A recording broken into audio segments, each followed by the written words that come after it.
Bienvenidos a La Hora del Museo, el podcast del Museo Histórico Nacional. Identidad, cultura, patrimonio y más. Soy Rocío Muñoz y te invito a un encuentro diario con la historia y sus protagonistas.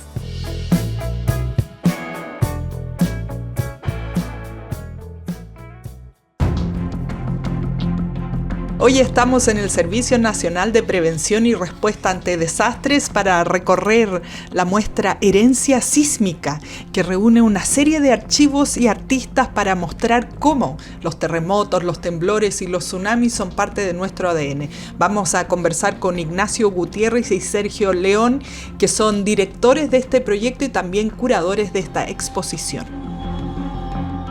Y estamos aquí con Ignacio y Sergio, que nos van a dar un recorrido espectacular por herencia sísmica, esta combinación entre registros, archivos, de nuestro país tan sísmico, pero desde una representación mucho más artística. Así que un placer tenerlos aquí. Bienvenidos, Ignacio, Sergio. Gracias, Rocío. Gracias también por venir, por querer conocer esta exhibición. Bueno, cuéntenos cómo nace la idea. Yo nunca, en todos los recorridos que hacemos por museo y hablamos con artistas y hablamos de historia, había visto una iniciativa tan particular como esta fusión. ¿Cómo se les ocurre? ¿Cómo surge esta idea? Bueno, esta colaboración surge hace ya 2 años en los cuales nos encontramos.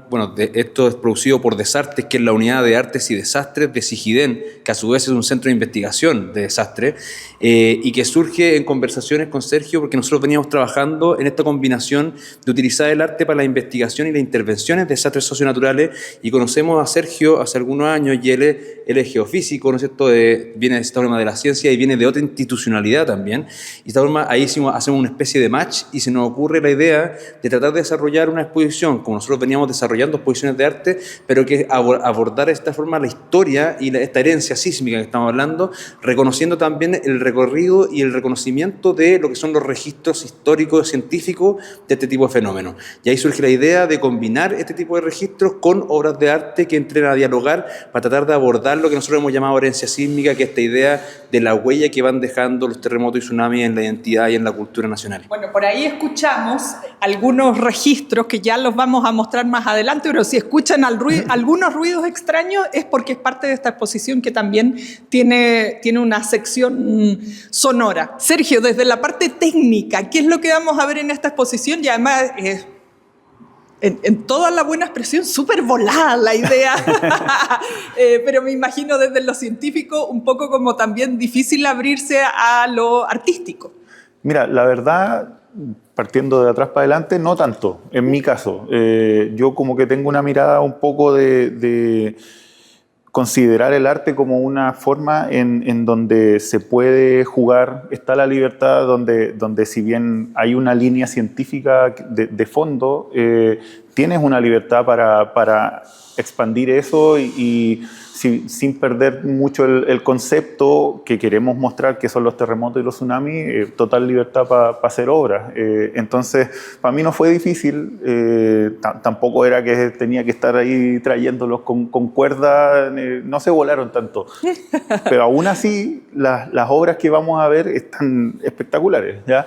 Y sobre el dato más técnico, si se quiere, son elementos históricos, como decía Ignacio, archivos muy valiosos científicamente, porque estos datos, si los sacamos de este museo y los llevamos a la academia, si yo los miro, me cuentan la historia de tsunamis, de terremotos. Entonces, esa combinación de tenerlos en una vitrina disponibles ahora, quizás por primera vez para gente que viene a visitar esta exhibición, es muy, muy entretenido, muy, muy lindo de ver desde el lado científico.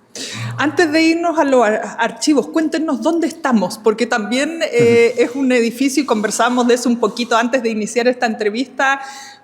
Uno lo ve en las noticias, lo escucha nombrar, pero no sabemos tanto que está este edificio y que uno puede venir aquí y ver esta exposición que es totalmente distinta a lo que uno suele ver. Y esto es una bodega, ahora es la sala museográfica de Senapred, que quienes estén viendo el programa reconocerán que Senapred es el Servicio Nacional de Prevención y Respuesta ante Desastres.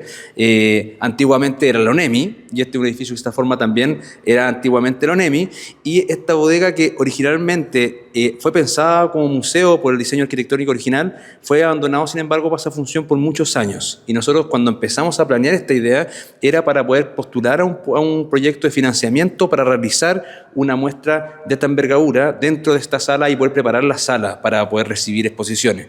En su momento, hace 2 años, no se logró ese financiamiento, pero como Desastre nosotros igual seguimos produciendo exposiciones en este lugar. Entonces, esta es la tercera exposición que hemos hecho, manteniendo de cierta forma una línea y un programa que trate de generar también un vínculo no solamente entre arte y ciencia, sino también con la institucionalidad preocupada y una institucionalidad clave en la gestión del riesgo de desastre. Entonces, lo que ustedes pueden venir acá es visitar no solamente lo que sería esta sala museográfica, sino es el Servicio Nacional que está preocupado de esta forma de velar, estudiar e intervenir en los desastres socionaturales. Entonces, estas mezclas de arte y ciencia y tener una bodega acá, también, o sea, una exposición acá, también le da valor al arte como parte de la gestión del riesgo de desastre en Chile. Hacerlo más transparente también, ¿no? Siempre se dice como Chile, país de desastres, pero sabemos bien poco quiénes están trabajando en ese ámbito hasta que ocurre nomás. Nos acordamos que todo el tiempo están pasando cosas. Iniciemos con el recorrido. ¿Cómo fue planteada la idea? ¿Cómo es la museografía de esto y también de dónde salieron todas las piezas que vamos a estar viendo? Herencia Sísmica, como se llama, es una exposición de artes y patrimonio sobre terremotos y tsunami en Chile y, como les decía antes, indaga en esta huella, en esto que estamos llamando una herencia, este legado que vamos acumulando también como sociedad respecto a los terremotos y tsunamis. Y lo que vamos haciendo el recorrido, esta museografía realizada por Bastián Pérez, que es el diseñador gráfico y museógrafo, parte de esta idea que nos enfrenta inmediatamente a este muro que de esta forma está derrodido y que nos muestra un poco esa huella que deja cada catástrofe en Chile, que deja de esta forma una huella, un desgarro y una cicatriz en la infraestructura y en nuestras viviendas, y por eso se habla de desplazados, se habla de afectados, ¿no es cierto?, de fallecimientos, y nosotros de esta forma fue la idea de ponerlo como central, encontrarnos con esta marca, pero ir intercalando los registros históricos con las obras. Entonces, al tiro, en la medida que uno entra, se enfrenta a una obra de arte desarrollada por un artista, que en este caso es Diego Silva, a partir de los archivos y las investigaciones que nosotros de esta forma, cuando convocamos a estas 6 personas, a estos 6 artistas nacionales, lo llevamos a los diferentes centros colaboradores y le pasamos investigaciones para que las obras se desarrollaran en virtud de estas visitas. Entonces podríamos decirse que se generaron pequeñas residencias en Senapred, en el CHOA, en el Departamento de Geofísica de la Universidad de Chile, en el Laboratorio de Geotsunami de la PUC de Valparaíso, y entonces los artistas fueron desarrollando. Entonces la museografía está, nosotros la idea fue hacer un giro, digamos, la parte que nosotros vemos gris aquí, de esta forma es la parte de terremotos, y nosotros vamos a hacer un recorrido por los terremotos para luego llegar a los tsunamis, y vamos a ir intercalando registros históricos de terremotos con las nuevas obras que fueron desarrolladas para la obra.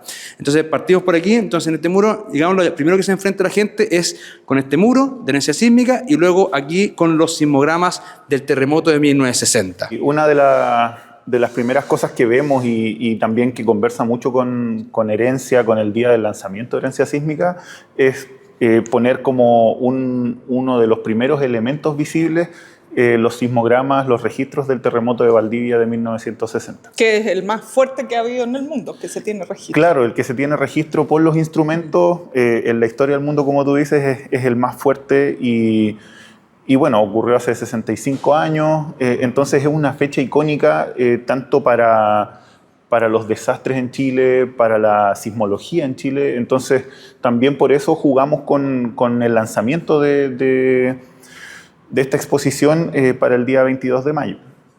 Aquí lo que están viendo, disculpa, son sismogramas del terremoto registrados en distintas estaciones sismológicas en el mundo. En el mundo, wow. Entonces, hay registros en Estados Unidos, hay registros en Francia, hay registros en Países Bajos y también en Argentina. Entonces podemos ver el tamaño que tuvo el terremoto, la magnitud que tuvo el terremoto y cómo esto viaja por el interior de la Tierra, cómo las ondas sísmicas viajan por el interior de la Tierra, llegando o recorriendo 12.000 kilómetros, 15.000 kilómetros y siendo registrados por estos sensores que son tan precisos y tan sensibles en otra parte del mundo. ¿Cómo yo me doy cuenta que hay un terremoto? Aquí más o menos sí puedo verlo porque las ondas sobresalen, pero yo no sé, aquí que todo el tiempo está temblando en Chile, ¿cómo uno sabe es un megaterremoto? Sí, mira, lo otro que muestra esto, que hay distintas técnicas. Tenemos papeles más claros con la tinta negra, otros papeles negros con el rayado en blanco. Eso depende también de los sismógrafos que habían en la época, pero en general lo que se ve es cuando las líneas están más horizontales, es como momentos de calma en donde en general no hay sismos. Estos sensores son capaces de sentir las vibraciones, no sé, gente caminando, camiones, etcétera. Pero cuando hay un terremoto, tenemos este tipo de señales como de cosas más raras que se superponen sobre las líneas más horizontales. Obviamente aquí en el último de más abajo es mucho más notorio, en donde la aguja se movía arriba hacia abajo de manera muy fuerte. Si nos vamos aquí a este de la esquina, este es de Argentina, o sea, estamos al lado Más de la cerquita. cordillera, el más cerca, y se ve como una franja horizontal porque el sensor decía, oye, mi aguja da hasta aquí nomás, y Ya no podía el más. movimiento era más grande de lo que el sensor podía registrar. ¿Ya? Entonces así nos damos cuenta de cómo está temblando. ¿Y los terremotos, los tsunamis se siguen registrando de la misma manera hoy día? No, ahora ya hubo toda una transición, digamos, entre los 80, principios de los 90, que ya todo se hizo la transición a lo digital. Claro. Ahora el Centro Sismológico Nacional o nosotros mismos cuando vamos a terreno instalamos los sensores y todo eso queda guardado en digital, después se procesa en el computador y tenemos este mismo tipo de imágenes, pero ya en una pantalla. Y me imagino a lo mejor 3D o no sé, esas cosas. Los procesamientos y los resultados, claro, se vuelven cada vez más visuales, pero queda esto como nostálgico del Sí. trabajo en papel, en donde lo que ahora es una obra de arte, como está presentada en Sí. esta exhibición, en algún momento, si se fijan, aquí está rayada con colores, con flechas, porque era una herramienta, era un dato que estaba siendo analizado para entender qué estaba pasando en ese momento en la Tierra. Ya, antes de que sigamos en las otras estaciones de este recorrido, obviamente partiendo con este mega terremoto de 1960 en Valdivia, ¿dónde se ponen los sismógrafos? ¿Hay como punto estratégico o cada ciertos kilómetros o va a depender del territorio? Claro, hablemos del caso de Chile, ¿ya? Un país con Larguísimo. forma de espagueti, 5.000, 6.000 kilómetros de extensión. Lo ideal, como en todo Chile está temblando, es que Chile completo esté cubierto de sismógrafos, de instrumentos que puedan medir. Eso es cuando tienes billetera disponible y Claro. todo. Sabemos que no es el caso, entonces hay que tratar de cubrir de una forma lo más homogénea posible, ¿ya? ¿Cómo se ha dado esto? ¿Cómo ha ido evolucionando? Partió mucha cobertura de sensores en la zona central porque la mayoría de gente vive ahí, y después se ha ido expandiendo según terremotos, ¿ya? Entonces, terremoto del 60 probablemente llegaron más sensores hacia el sur, que antes de este no habían. Terremotos en el norte o la ausencia de terremotos también ha impulsado que, oiga, en el norte se espera un terremoto Claro. grande, entonces vamos a poner sensores ahí arriba para en el evento de que ocurra tenerlos registrados, y después ya entendiendo mejor y cómo ha evolucionado todo lo de prevención y respuesta ante desastre, obviamente ha crecido el financiamiento y ahora en la actualidad casi todo Chile está cubierto con sensores. Bueno, esperamos que podamos estar alerta unos minutos antes, al menos para arrancar con propiedad. Vamos a seguir recorriendo esta muestra en la siguiente estación. Y bueno, pasando luego de enfrentarnos directamente a los sismogramas que nos muestran el impacto, ¿no es cierto?, de lo que el registro que va dejando no solamente en Chile, sino en otras partes del mundo, un terremoto tan importante como el 9.5, que fue el terremoto de 1960, nosotros llegamos a una primera etapa que podríamos decir que es la pregunta, esto vamos a ir hilándolo en parte de cómo se fue generando ahora la reflexión una vez montada la exposición, porque hablaba mucho con Sergio que el sentido mucho de las obras, entre ellas, se fue comunicando una vez ya establecido de cierta forma la museografía armada.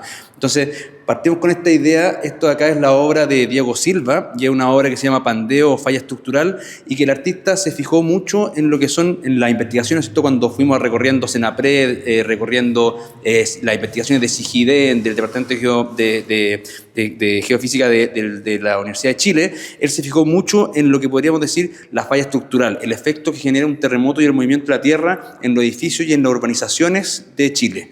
En particular, entendiendo que son estructuras siempre demandadas demandadas por los movimientos de la Tierra, y aquí lo que hace el artista es que se fija un poco en las investigaciones de las fallas estructurales relacionadas, por ejemplo, con el 27F, con el 2010, en particular con respecto al edificio Penta, que fue uno de los edificios, ¿no es cierto?, el de Ñuñoa, que sufrió fallas estructurales, y en muy particular que uno se fija, por ejemplo, en los pilares del edificio Penta y tienen una especie de colapso como este. Entonces, esta forma una obra que se pregunta sobre la vulnerabilidad, sobre la negligencia de las construcciones y los riesgos a los cuales están expuestos las estructuras físicas y materiales que nosotros habitamos. Lo interesante de esta obra, que, ¿no es cierto?, simula también de forma muy, podríamos decir, una coincidencia muy interesante, el artista no se haya fijado en los pilares necesariamente para hacerlo, y se comunican muy bien. Entonces, claro, cuando el museógrafo pone el texto aquí, también nos habla de cómo se puede mostrar acá un pilar, y acá podríamos decir un pilar desestructurado que nos muestra la falla, esta idea. Esto es muy parecido a lo que se veía en la imagen, como del terremoto de ese edificio, como un edificio que le explotan los fierros para el lado, se comprime, y de esta forma te habla de la falta de comunión, de los faltas de enganche, ¿no es cierto?, entre los fierros. Pero lo interesante es que este artista, Diego Silva, que es un artista medial, él junta esta idea, esta estructura, ¿no es cierto?, como desestructurada, con este elemento pendular, que este es un péndulo que tiene esta casa y este cerro, que están conectados directamente, este péndulo, con el Centro Sismológico Nacional, que se actualiza constantemente, y cuando suceden temblores en Chile, esto se empieza a pendular, y empieza a la vez a hacer pandearse el mismo pilar. Entonces, lo interesante de esta obra es que, por un lado, te muestra esta vulnerabilidad, esta incertidumbre de los edificios, de los pilares que se pueden derruir, y a la vez te muestra la recurrencia a la cual están expuestos por estos temblores. Entonces, lo interesante es que vamos a ir viendo ahora a lo largo de esta exposición, es que vamos a ir viendo obras que se dialogan con los registros y dialogan con investigaciones y con registros también de los diferentes espacios que nosotros fuimos recorriendo. Son, de alguna manera, interactivas estas obras. Es que al final todo conversa. Si claro. Hablamos de temblores, de terremotos, también hay que tener muy presente esto de que estamos en un país donde siempre está temblando. Sí. Y cada obra hace un guiño a eso también, de que también en el edificio donde estamos siempre hay que estar atento, hay que estar preparado, hay que saber cómo responder, y eso no es solo institucional, sino que también es como nosotros como personas. Lo tenemos en el ADN ya, yo creo, estamos siempre listos todas las noches. Yo al menos dejo los pasillos despejados siempre. Porque, esa es la huella sísmica. Sí, esa es la huella sísmica, porque nunca se sabe, y hay que tener una ropa a mano también, porque hay que salir corriendo, no se puede así nomás. Bueno, aquí nos fuimos más atrás en el pasado, tenemos 1922 y bueno, también el mítico terremoto de Chillán en 1939, que aquí difieren bastante las formas de medición, no sé por qué. Claro, bueno, como dice, estamos haciendo aquí más historia sísmica. Atacama 1922, 8.5, grande el terremoto, y esto también son estaciones, son registros de una misma estación que se llama De Bilt, si apunto aquí, que es de Países Bajos. Entonces esto también muestra un poco de cómo se trabajaba en ese tiempo y se sigue trabajando ahora. Habla de la colaboración científica, no tenemos registros locales de este terremoto, pero se podían conseguir escribiendo, solicitando datos en otras instituciones. Entonces te mandaban una fotocopia de un sensor que había registrado el terremoto, ¿ya? En cambio, aquí tenemos el terremoto de Chillán, el que guarda el récord de ser el más mortífero en Chile. Destruyó una ciudad, hizo que se cambiaran un par de cientos de kilómetros hacia el lado, digamos, en simple. Y también vemos otra técnica. Esta es papel ahumado, en donde un papel que era blanco en un principio se dejaba colgando, en la parte más inferior se ponía un mechero. Ese mechero generaba humo, el humo se impregnaba en el papel y lo dejaba negro. Y una vez que ya se instalaba en el tambor, pues los sismógrafos funcionaban con un rollo de papel en un tambor que iba girando y una aguja que iba midiendo. Entonces, cuando había un sismo, la aguja iba raspando ese humo, generando esta firma en blanco, como un negativo. Como bien artesanal, si lo pensamos. Es súper artesanal. Y entonces cuando esto se sacaba, porque hay que pensar de nuevo, ahora está mostrado como algo más artístico, pero en algún momento también tiene flechas y registros de que fueron analizados.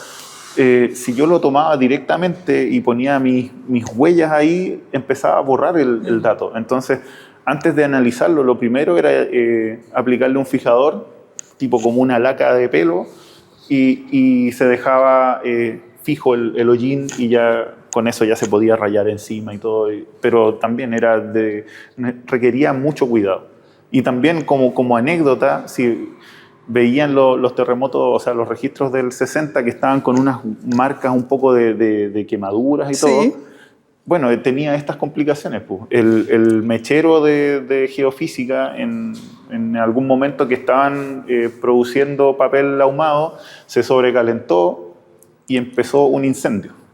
Ese incendio empezó a quemar un par de registros, se detectó a tiempo, se apagó el mechero, se apagó la llama, pero igual hubo aplicación de agua, entonces quedó todos los bordes muy dañados y también es parte de otro desastre sobre los desastres que deja ahí la importancia y el valor patrimonial de estos registros. Bueno, además de los registros de los sismos, sigue habiendo piezas de arte, Ignacio. Sí, continuamos un poco tomando también la idea de que a través de las obras de arte y las comunicaciones que se están haciendo entre los sismogramas, estos registros y las obras, la idea de nosotros también es patrimonializar también estos registros y ponerle también un valor estético que se comparte y se puede comunicar con este tipo de obras. Y justo a mi espalda y haciendo el pase, esta es una obra de Fernanda López Quilodrán, que podrán ver acá, que está compuesta por esa obra textil, se llama Agitaciones Involuntarias y se comunica también con esta animación que también es un diálogo con una coreógrafa. Lo interesante de esta obra, y que me interesante siempre me gusta hacer el vínculo que tiene con, por ejemplo, los sismogramas del 39 y que tiene que ver con la marca, con el registro que te deja la marca, pero acá podemos ver otro tipo de huella. Esta es la marca que deja en uno, que deja de esta forma en el cuerpo, la experiencia y el pensar y el dialogar con la idea sísmica y los terremotos. Estábamos viendo antes con la obra de Diego Silva la idea de una huella estructural, la huella que queda en el edificio, en los pilares, y acá pasamos a ver cómo el artista empieza a ver y abordar el terremoto del 60 por un lado y el terremoto del 2010, pero preguntándose sobre el impacto y la huella que va dejando en ella, en el cuerpo, y en la pregunta sobre la respiración, sobre el movimiento. Entonces acá en esta obra textil, ella hace a través de una técnica japonesa más encima de teñido, haciendo un poco, ella me dijo que no lo había pensado en su momento, pero que después se dio cuenta que inevitablemente hizo una comunicación entre lo que de esta forma son los efectos, como decía Sergio, de un terremoto y tsunami como el del 60, que llegó la ola hasta Japón y generó muerte en Japón, y ella ocupando esta técnica de teñido plasma lo que sería el sismograma del terremoto de 1960 en esta tela y la interviene también con estos elementos que hacen referencia a una coreografía que ella crea con su cuerpo para entender y dialogar con este fenómeno. Bueno, vamos a esta pieza que está medio, a esta estación que está medio derrumbada, ¿no? Donde todo se rompe, todo queda así como, bueno, y por supuesto la tele que un rol fundamental aquí. Voy a sentarme aquí porque esto es parte de la obra y de la experiencia luego de un terremoto aquí en este banquito que tendrá su razón de ser porque también es así. Vamos a ver qué hay aquí en este televisor. Bueno, acá pasamos a una nueva estación que podríamos volver a preguntarnos de una nueva dimensión de la huella sísmica. Y en esta obra de Rafael Gendelman, que se llama Un kilo de porotos no es un fracaso, el artista lo que hace es que toma registros de prensa que indagamos acá en Senapred, además de otros elementos que encontramos en la bodega del Departamento de Geofísica, y él desarrolla este video en el cual vamos viendo que pareciera ser como si uno sentara en los 80 frente a la pantalla de su casa y hay un aviso del gobierno de esta forma, y que lo que hizo el artista fue tomar de forma crítica los discursos que se dieron después del terremoto del 85, que de esta forma se van reproduciendo acá a partir de extractos que él va sacando de las noticias, de los registros que él fue recuperando, y él construyó un discurso que luego a través de una inteligencia artificial le puso una voz y podemos escuchar a Augusto Pinochet durante la dictadura y cómo se utiliza el terremoto del 85 para generar, por ejemplo, una valoración de los principios que se estaban tratando de levantar en esa época, que incluso la investigadora de SIGIDEN, Magdalena Gil, ella ha hecho investigación sobre cómo, por ejemplo, para el terremoto del 85 se utilizó el terremoto como un mecanismo para fomentar la privatización de empresas estatales y que acá podríamos, lo que nos gusta llamarlo mucho, esto podríamos llamar que es la huella sociopolítica que puede tener un terremoto. De forma, los terremotos generan también efectos en las formas de gobernanza. El provecho que se le puede sacar a una situación así, aunque suene lamentable. Exactamente, y esto lo podemos escuchar directamente, por ejemplo, aquí, vamos a subir el volumen, no sé si se escucha. Para destruir nuestra sociedad. Los grupos marxistas proclaman la violencia como arma de acción política. ¿Quién se encargará de ello? ¿A quién le preocupa esto? ¿Cuáles son los elementos indispensables que deben tomarse?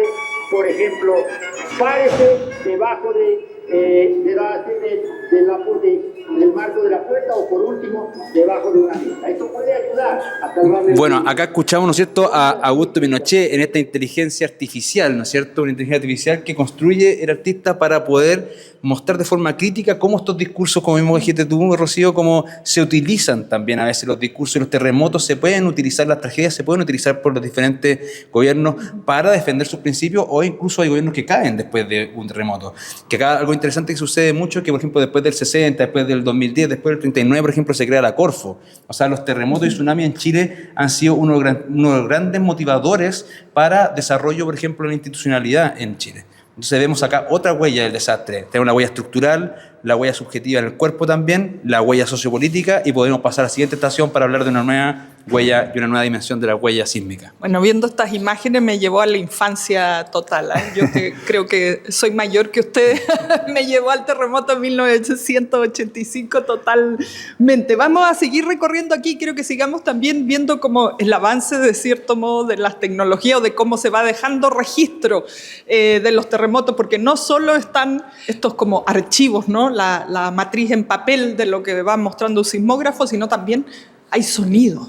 Bueno, acá estamos en una nueva estación podríamos decir, de esta obra. Seguimos en el sector terremoto, y lo interesante es que aquí nos encontramos, como dices tú, Rocío, con otra dimensión de las obras. Y esta es una dimensión sonora, pero también otra dimensión respecto a la huella que dejan los terremotos. Y en particular acá la artista Constanza Alarcón Tenen, en la obra que se llama El temblor de los pelícanos, ella se basa, podríamos decir, en lo que deja la huella en lo no humano. De esta forma, una pregunta ya no solamente sobre la estructura, no solamente sobre los efectos en el cuerpo humano, ni en los sistemas políticos humanos, sino el efecto que puede tener un terremoto y un tsunami en, por ejemplo, otras especies. Enfocarnos en la huella, en lo no humano. Entonces, la artista acá se toma mucho del efecto que generó en una comunidad de pelícanos el terremoto del 2010, que dejó de volar. Y ante esa pregunta, el artista nos muestra acá, a través de muchos elementos, de esta forma metáfora, podríamos hacerlo como elementos que nos van haciendo señas. Por ejemplo, esto es la envergadura de un pelícano, de aquí a aquí.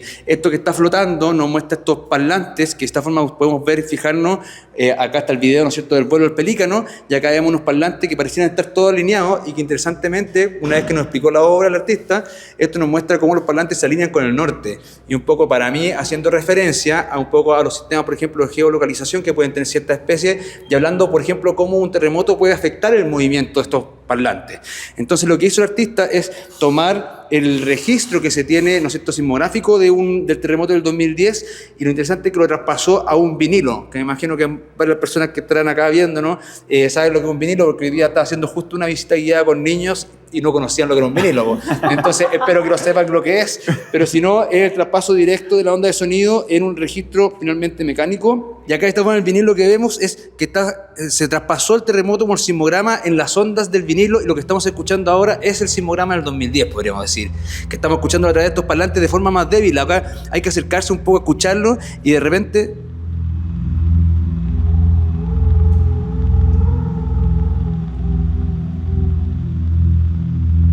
un sonido más fuerte, más... Pero está vibrando. Sí.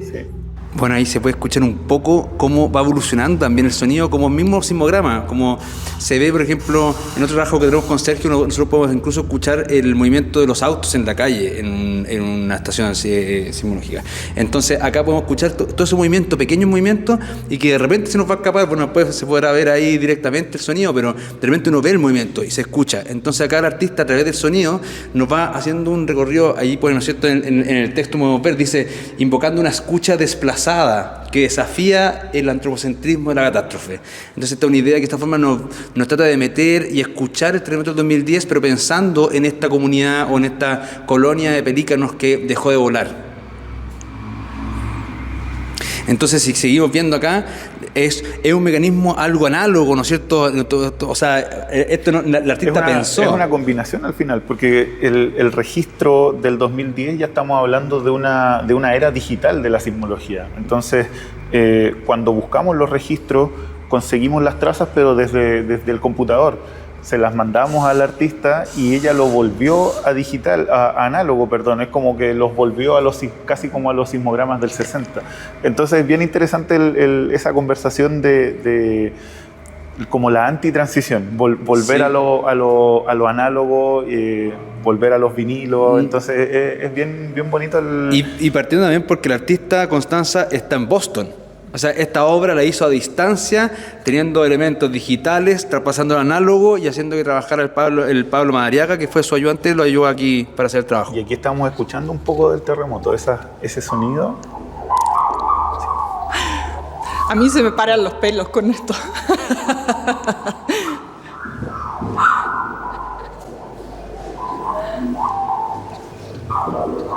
Y en todo caso los terremotos suenan. Más allá de este registro que pasó de lo que está en digital hacia el disco, uno como que escucha un ruido antes de que venga el gran remesón. ¿Es así o tiene que ver más con la estructura donde uno esté? No, exactamente. O sea, las estructuras ayudan, pero cuando hay una vibración del suelo, cuando hay un temblor, no necesariamente un terremoto. Nosotros tenemos obviamente en la memoria se nos marcan los terremotos, pero con cualquier temblor que podamos sentir, cuando se liberan las ondas sísmicas, parte de esas ondas también es sonido. Y dependiendo también del suelo en el que estemos parados, si es más rocoso, si es más arenoso, es que tanto vamos a poder escuchar. Entonces, cuando empezamos a contar un poco ahí, juntando con la obra anterior de la corporalidad, la descripción también es como, oye, se escuchaba un ruido súper fuerte y después vino la onda y cosas, y es porque el temblor, el terremoto libera también sonido. Sonido. ¡Wow! Me está dando un poco de miedito todo esto. Además, la gente ya está hablando que ya se cumplen ciertos años, que ya tiene que venir otro terremoto. Claro, vimos el del 85, ya cumplimos 40 años de ese último terremoto en la zona central. Y al revés, yo busco, claro, esto de cómo suenan los terremotos, de cómo se sienten.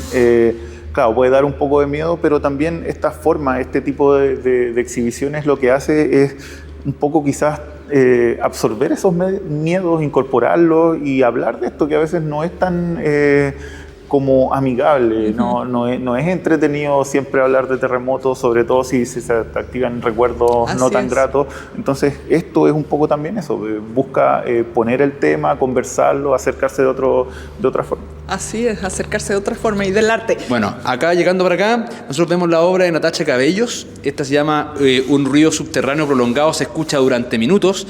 Y lo que podemos ver acá, ¿no es cierto?, es una mano impresa en 3D, una mano antropomórfica, una mano humana, que está girando, ¿no es cierto?, montada en este sistema tecnológico, mostrándonos un mapa, mostrándonos lo que sería una brújula.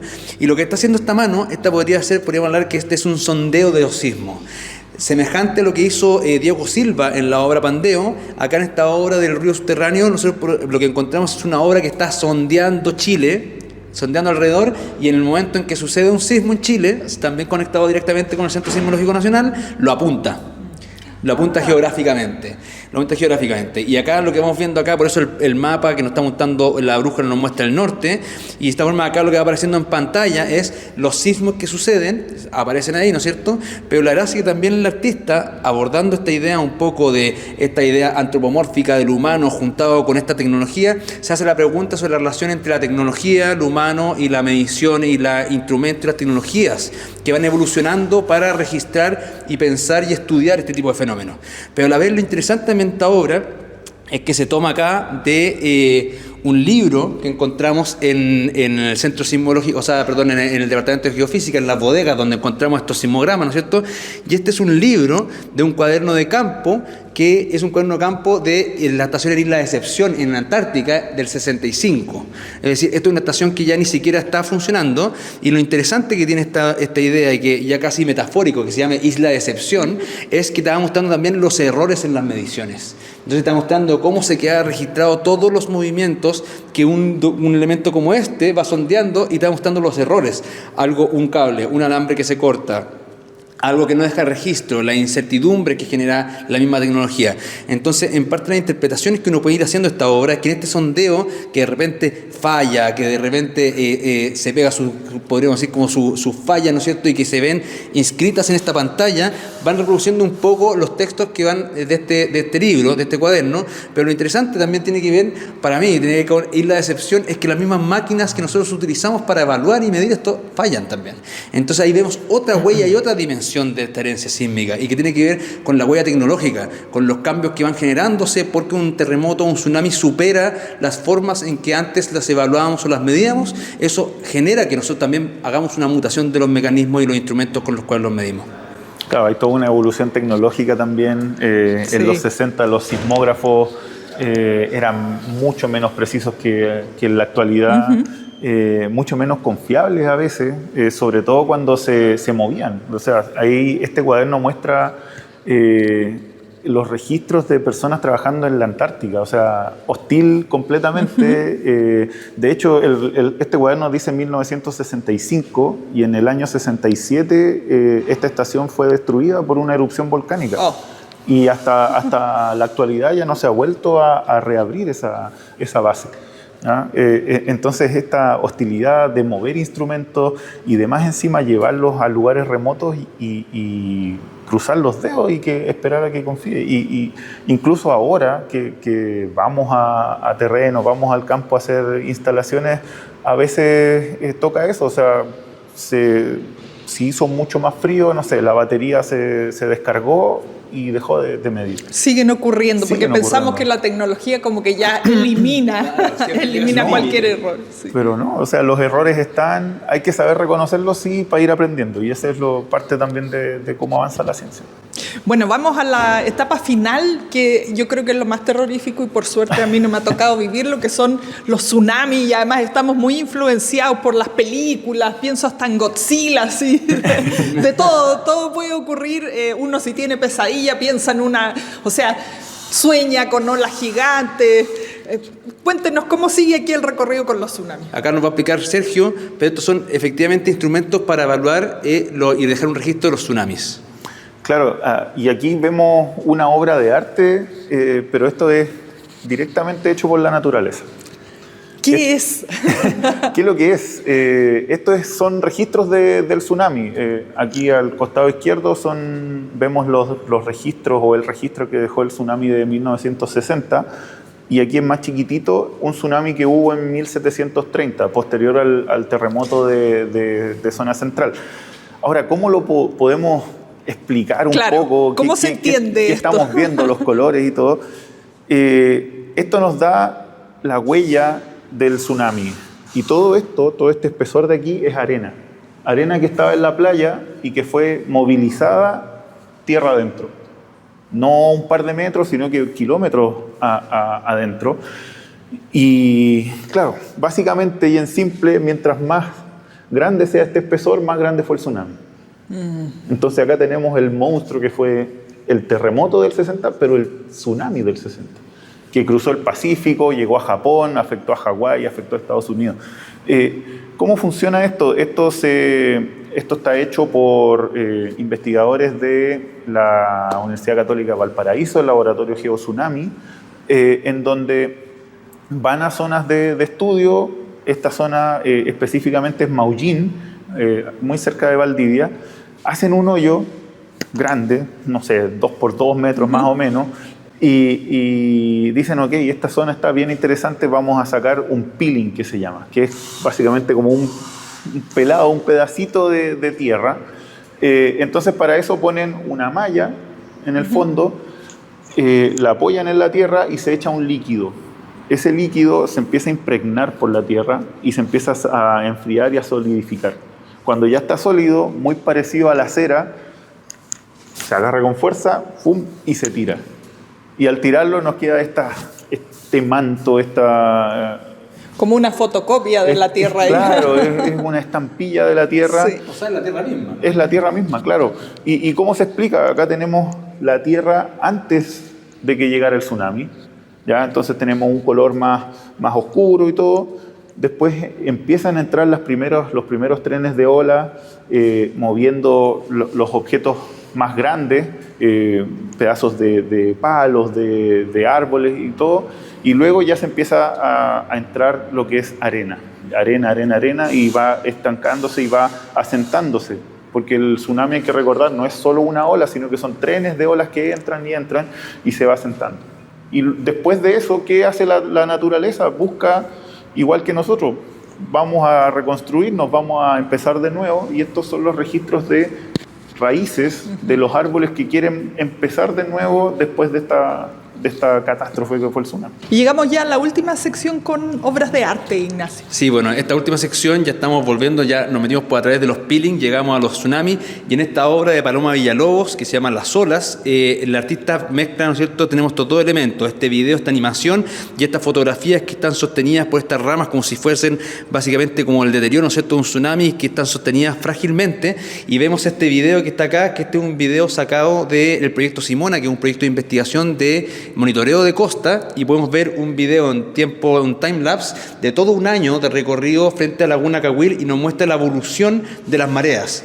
La evolución de las mareas, podemos verla ahí, tiene su propio sonido, tiene su propio audio, que el artista fue de esta forma elaborando y procesando el trabajo de esta investigación, y nos muestra en parte cómo las olas tienen una condición que pareciera permanente, pero que sin embargo van constantemente transformando la costa en un año, durante el mismo un año, la misma circunstancia y los fenómenos que van afectando este territorio, este paisaje, va mutando, pero que a la vez también en el momento en que vemos, por ejemplo, estas fotografías que el artista sacó de los registros de prensa, que está acá de Senapred, vemos cómo estas olas, que a veces nos parecen constantes, pero que sin embargo van modificando a través de las mareas la costa, también tienen momentos más épicos o momentos más importantes y de mayor magnitud, que tiene que ver con los tsunamis, y aparece otra condición de la ola que el artista va poniendo, ¿no es cierto?, al pie de estas fotografías, como por ejemplo la ola llegó hasta los pies del cerro, cómo el mar se recogió minutos antes del tsunami o 2 horas y media después del sismo llegaron las olas. Todas estas frases que de esta forma nos dan una nueva condición de las olas y de las mareas, que también nos da un paso a que lleguemos a esta, en la última estación con la cual cerramos esta exposición, y que tiene que ver con estos mariogramas, y que a nosotros nos interesa mucho mostrarlos porque también fue muy circunstancial la forma en que llegamos a ellos, porque cuando fuimos a buscar los peelings, cuando fuimos a buscar estos registros de los tsunamis, Matías Carvajal, que nos apoyó en esta investigación, él nos dice: nosotros no conocíamos los mariogramas, y los mariogramas vendrían a ser como los sismogramas, pero de las mareas. Y esto lo hace el CHOA, el Servicio, ¿no es cierto?, Hidrográfico y Oceanográfico de la Armada, y ellos nos pasaron estos mariogramas que lo que vamos a ver acá, para acercar, si te pueden acercar, este es un mariograma de mayo, cada uno esto un mes, son unos pliegos, que de esta forma acá hay 6 metros de pliego, y tendríamos mayo, y acá es mayo en la estación de Talcahuano, el de abajo es mayo en la estación de Valparaíso, y el de acá abajo es del tsunami del 1985, que no fue un percibido por la ciudadanía, pero esta forma sí existió por los registros de la tecnología. Y lo interesante de estos mariogramas es que nos muestran, por ejemplo, por un lado, vinculado con la obra de Natacha sobre la falla de los instrumentos, vemos cómo este mariograma de ahí, que está justo grabándose eso que dice alambre cortado, es un registro que queda acá de que justo cuando viene el 21 de mayo, el 22 de mayo, cuando sucede el tsunami, se corta el alambre del elemento de la estación que está evaluándolo, y nos muestra cómo de esta forma los mismos instrumentos a veces se ven superados por el fenómeno que están tratando de medir, y terminan, por ejemplo, cortándose el alambre. Pero nos muestra también acá abajo cómo las mareas, ahora nos vamos al revés, por ejemplo, de allá viene el 21 de mayo y vemos la marea baja, marea alta, marea baja, marea alta, y el tsunami el 22 de mayo, que ahí puede mostrar Sergio, y cómo nos muestra que después el tsunami queda un día entero moviendo de esta forma el océano y las costas. Para luego podemos verlo como lo que sucedió en el 85, que en el 85 no hubo un tsunami, no hubo un tsunami detectado, por ejemplo, en la costa como desastre, más destructivo, claro. Más destructivo, pero sin embargo los instrumentos sí lo tomaron. Y acá, con esto nos gusta terminar también la visita guiada, que esto nos muestra también, además de cómo los instrumentos van evolucionando, como dijimos antes, nos muestra cómo hay veces que un instrumento tecnológico te capta el fenómeno, la amenaza natural, pero que en verdad al final el desastre siempre va a ser socio-natural, porque algo que sucede en la naturaleza no necesariamente genera las consecuencias desastrosas, que es parte de lo que hemos tratado de demostrar. ¿Cómo se hace un mariograma? ¿Está en el mar? ¿Cómo es esto? Porque nos has ido explicando las otras tecnologías de medición. Claro, esto es similar a un sismógrafo, como decía Ignacio antes. Pasa que, claro, este registrador está en el mar. Una boya que está flotando y que en la actualidad todavía existen también. De hecho, Chile tiene 4 de estas boyas que son parte del sistema de alerta mundial sobre el cambio de mareas y por consecuencia los tsunamis.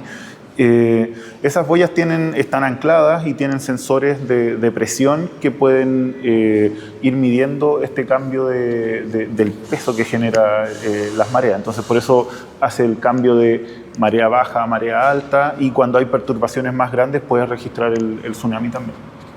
Wow, yo nunca había escuchado hablar de estos mariogramas. Bueno, ustedes han hecho un trabajo de joyería yendo a estas bodegas, como tú decías, los archivos, rescatar estas piezas, además coordinar con los artistas y bueno, sacar esto, como yo decía, que es parte de nuestro ADN, el estar ahí con los sismos, los tsunamis, los terremotos. Así que muy interesante exposición. Les quiero agradecer a ambos por este recorrido. Y bueno, agradecerle a ustedes por acompañarnos y difundir el poco el trabajo, e invitarle a todas y todos a visitar esta muestra de martes a viernes de 10 a 5 de la tarde, y algunas visitas guiadas que van a ir develándose a través de la página de Desastres de Sijidén. Eso, nada, agradecerles también, vengan a verlo, porque si bien lo están viendo en esta entrevista, verlo en vivo es otra cosa, los sonoros y todo, así que más que invitados a que vengan a la exhibición.